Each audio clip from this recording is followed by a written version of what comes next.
Without a vision, the people perish. Welcome to Vision Plus, a program featuring a positive outlook, dealing with everyday situations of marriage, children, and business. Believing Philippians 4:13, I can do all things through Christ who gives me strength. Teacher, author, speaker, delighting audiences from New York to Sacramento with a heart and message for the people today. Bonnie would like to remind you of the 800 number on the screen. Please feel free to call at any time throughout the broadcast and share your concerns. Leave your prayer request and someone will pray with you. And now, teacher, author, and speaker. Hello and welcome. I'm Bonnie Libhart. You're watching Vision Plus. Without a vision, the people perish. And we have a vision here on Vision Plus to welcome all the people from other countries, because there's about 80,000 people around here that are engineers, and then there are visitors that come from other countries. And some of them I had not been aware of. One, Baku, Azerbaijan, and I had to look up the spelling and the pronunciation, and also where it was located on the map. And you've seen it. It's very near Iran, Caspian Sea, Georgia in Russia, and then, of course, Russia, the former Soviet Union. And we have a person here that is the voice of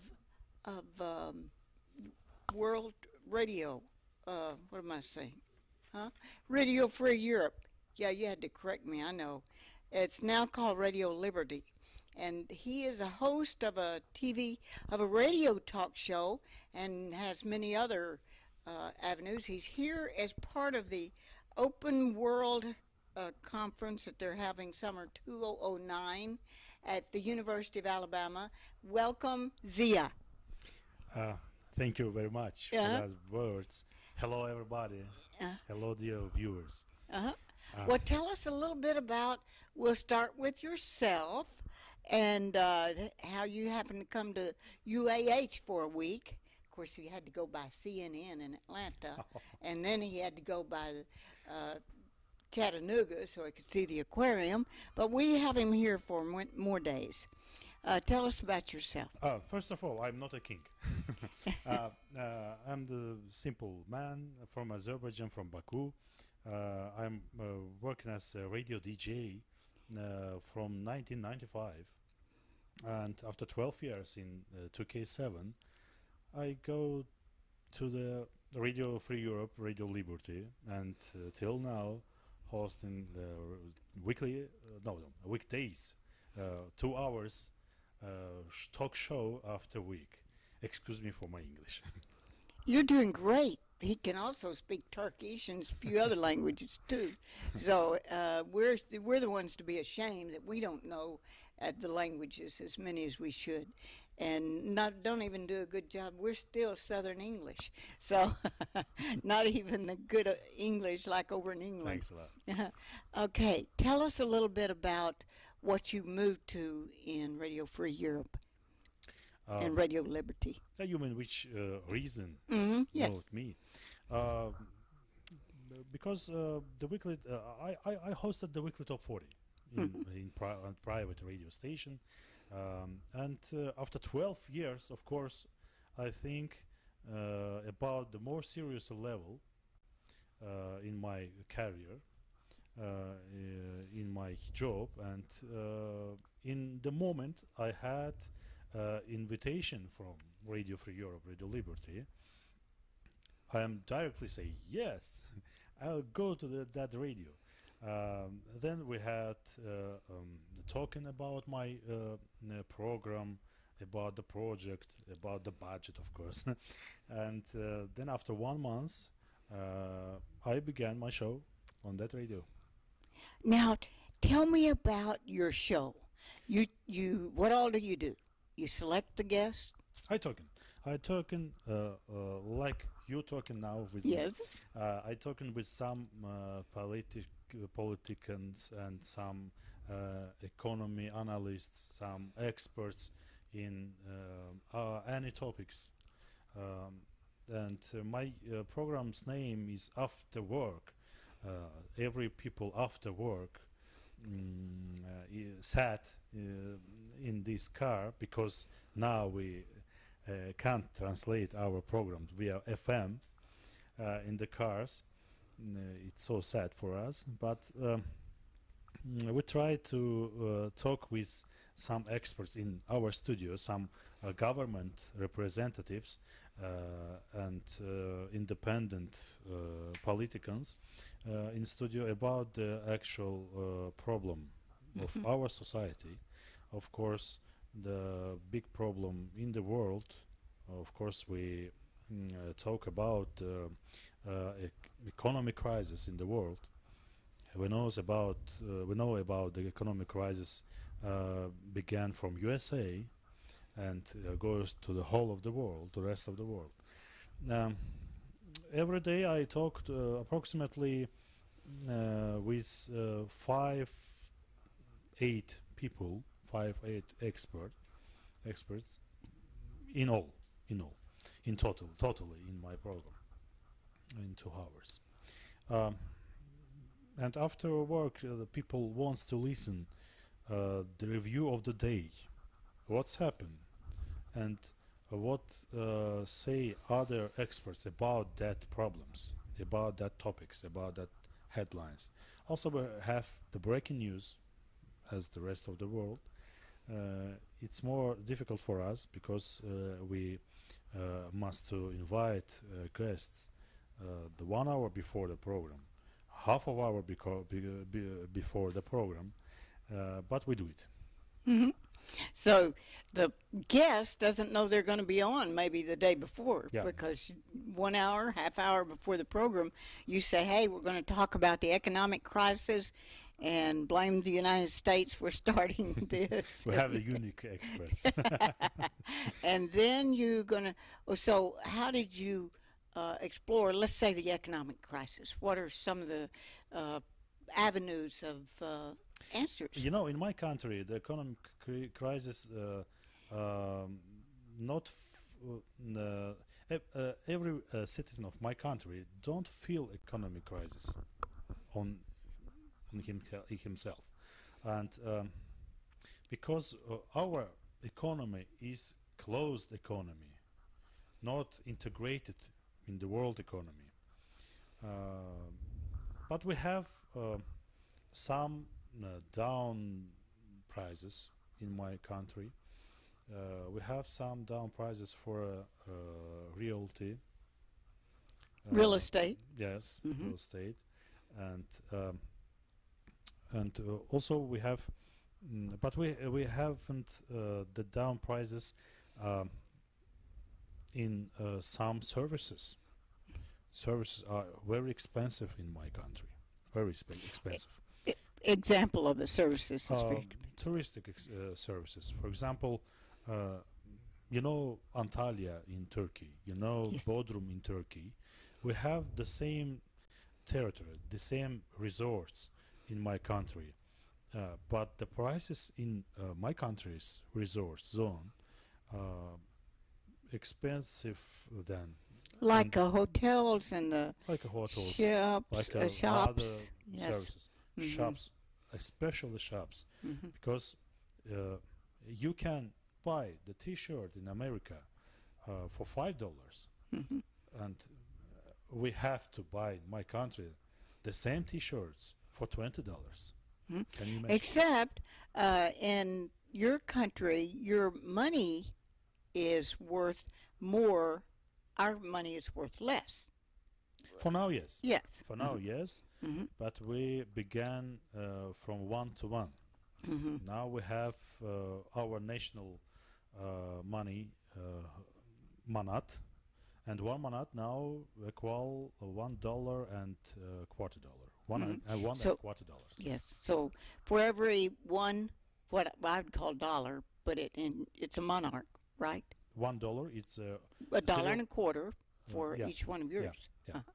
Except that we have lower prices in the United States for many things. Yes. For clothing and some other services. But your salaries is more is more biggest than more higher than the salary in my country. Hmm. Except for me here on the show, because I pay for the time, and, but I know what you mean. For a school teacher or a doctor, now wait a minute. The doctors there are paid less. Now you are actually a medical doctor. You were a Yes. child psychology Yes. and got your medical degree, and you actually worked for a year, and Yeah. then found out that wasn't the direction you wanted to go with your life. You sound like another person here in the United States. His uncle was a doctor, and Norman and his dad and everybody said, "Oh, Norman's going to be a doctor like his uncle." He was a doctor for 10 years when he said, "I don't want to work with sick people. I want to work with well people." Yeah. So you were kind of like that. I don't really want to work with these. But what was the reason? What was one real reason in addition to that? The bad system of our medicine, because in generally we haven't the system. In America, any jobs, any opportunities, any square of life and a part of life have a system. But in Azerbaijan, the medicine having the system. I was a doctor for 1 year at 1999, at the end of 20th century. But I saw the bad situation when some doctors made anything and everything for their salary, because the old system, I don't know about that present system, but old system when I worked, Which is only 9 years ago. 1999. yes, Uh-huh. 10 years ago. Yeah, 10 years ago.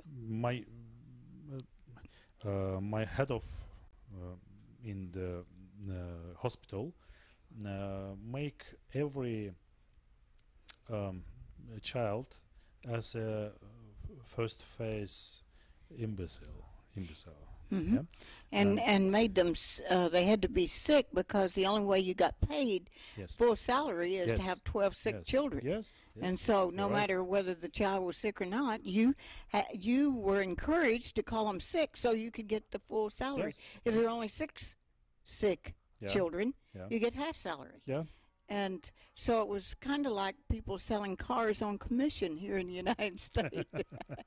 Child had to be sick. You come here, you're going to Yeah, be sick. Yes. Yes. So you said you didn't like that system. Yeah. Did you not realize it when you were going to college for all those years to become a doctor?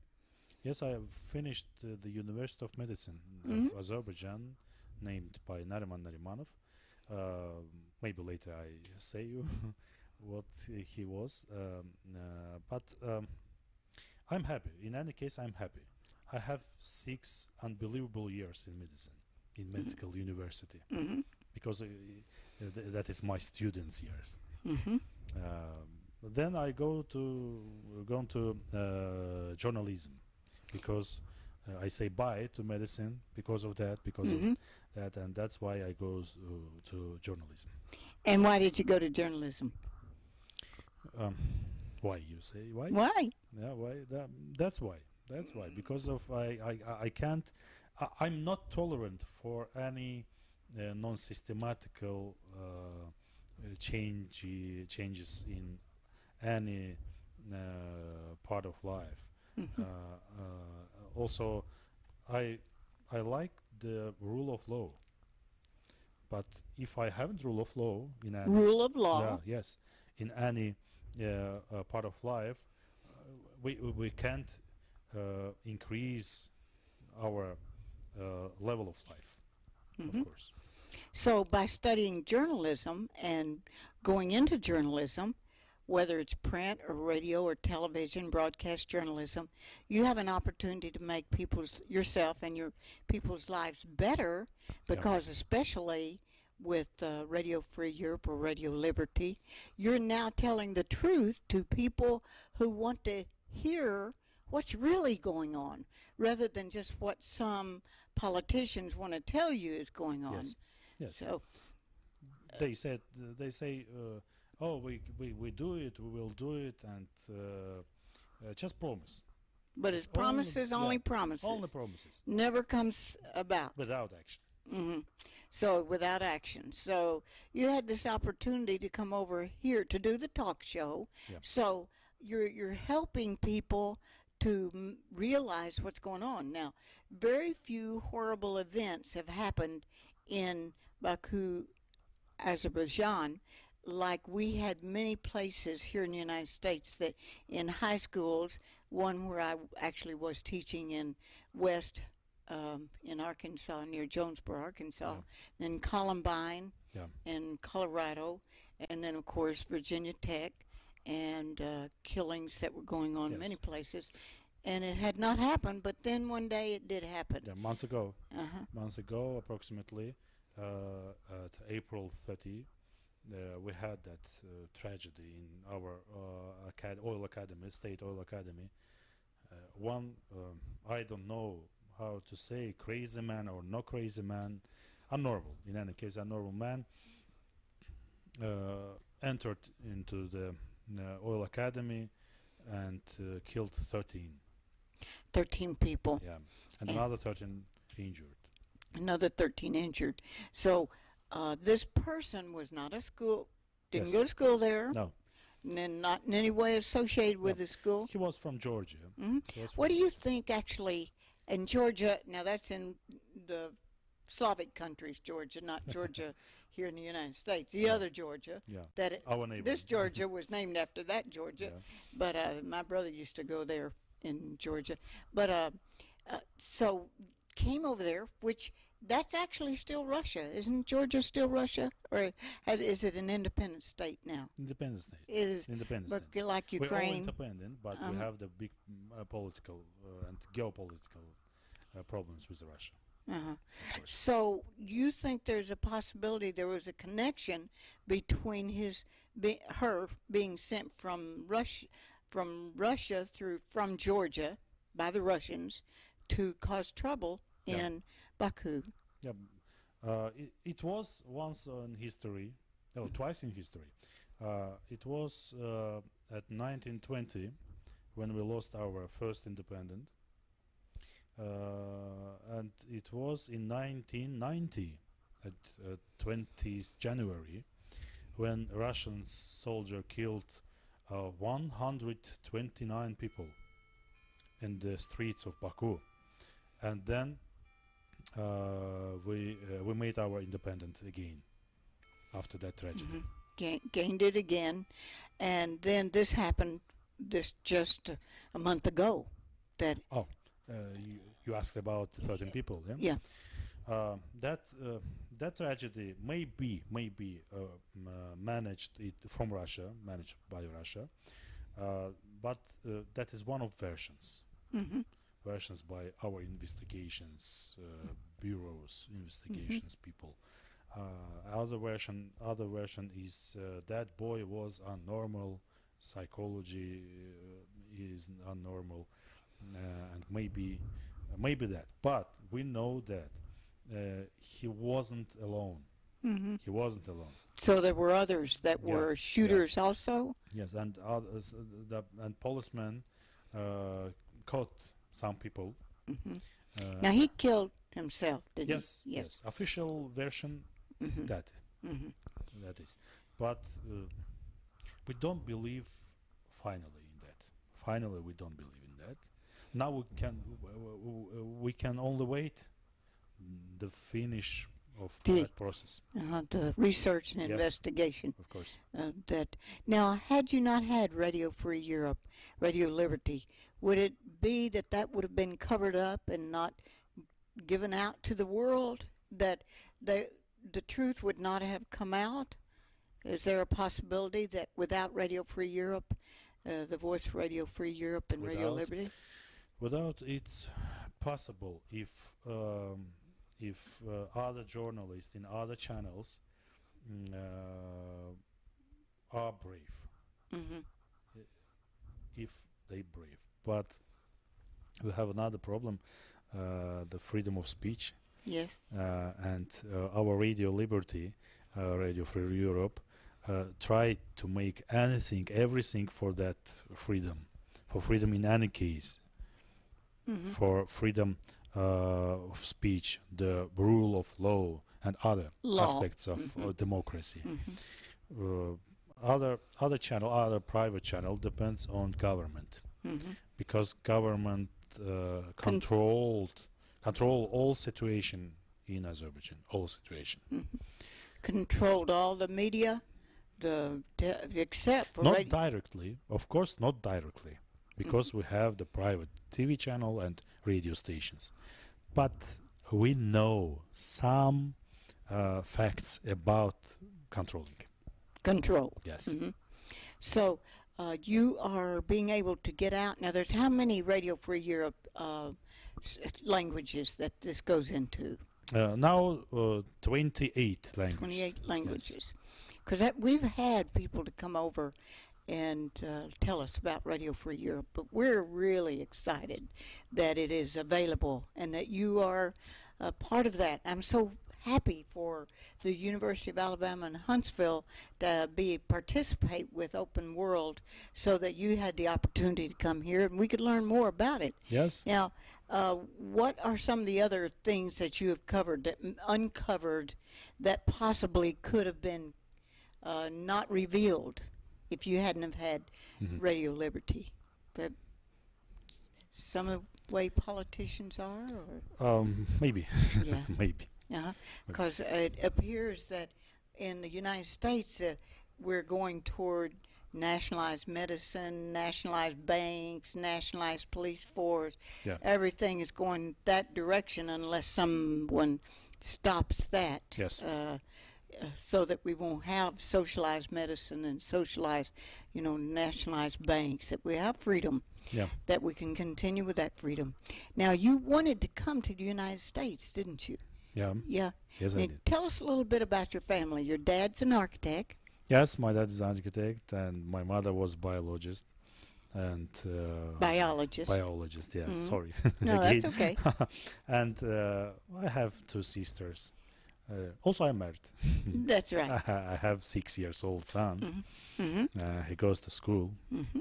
and he learning English. Good. Yeah. He can help. You can help him with his English, or vice versa. Sometimes, but sometimes he say me some words which I don't know. Yes. Now, and your wife works in research. Yes, researcher.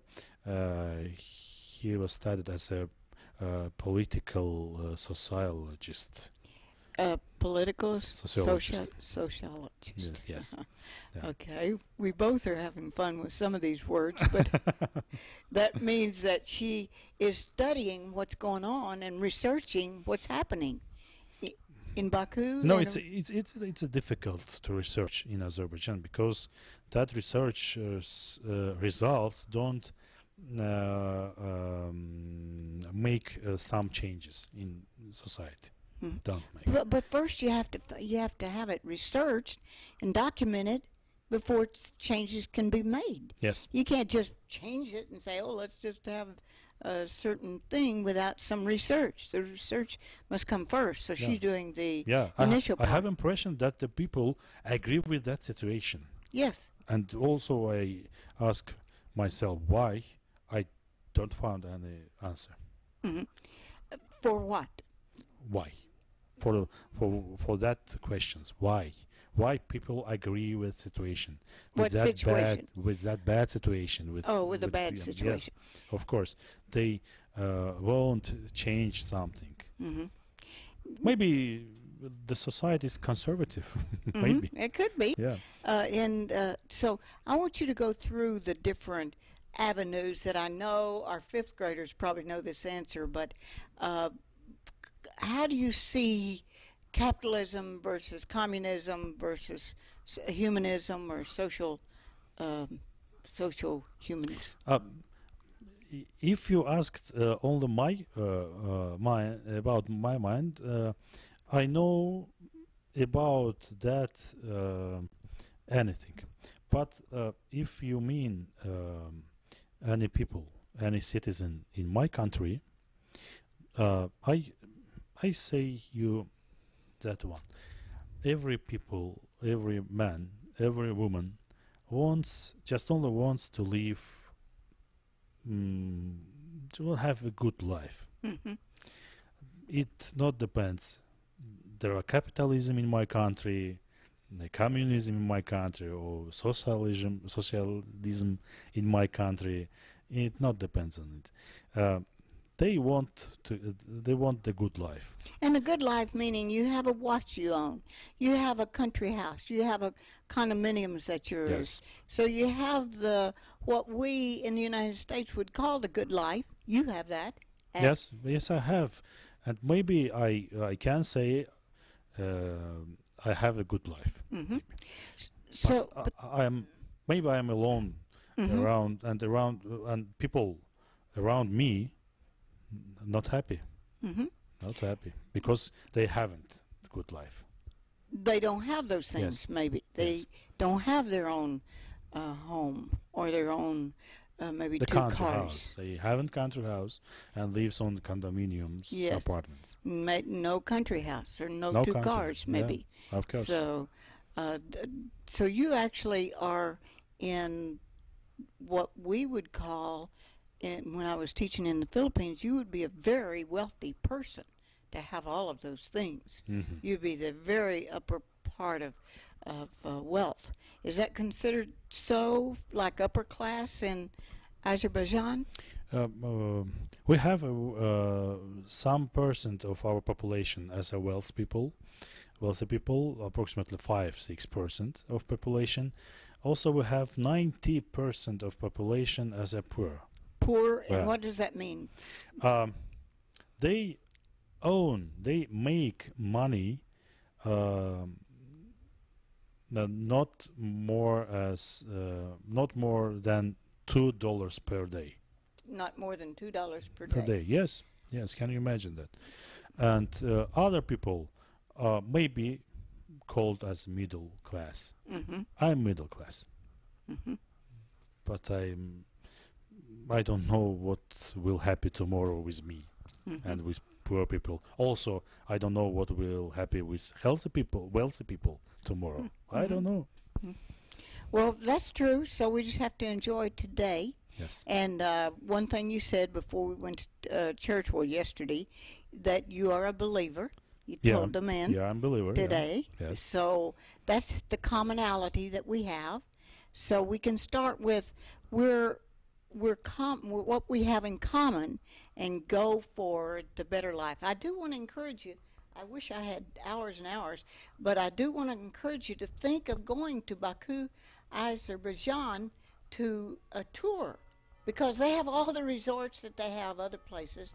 They have all the beautiful lakes and mountains and things. So it's just a place. If you've never been to some of those countries, then that would be a place you might want to go and tour.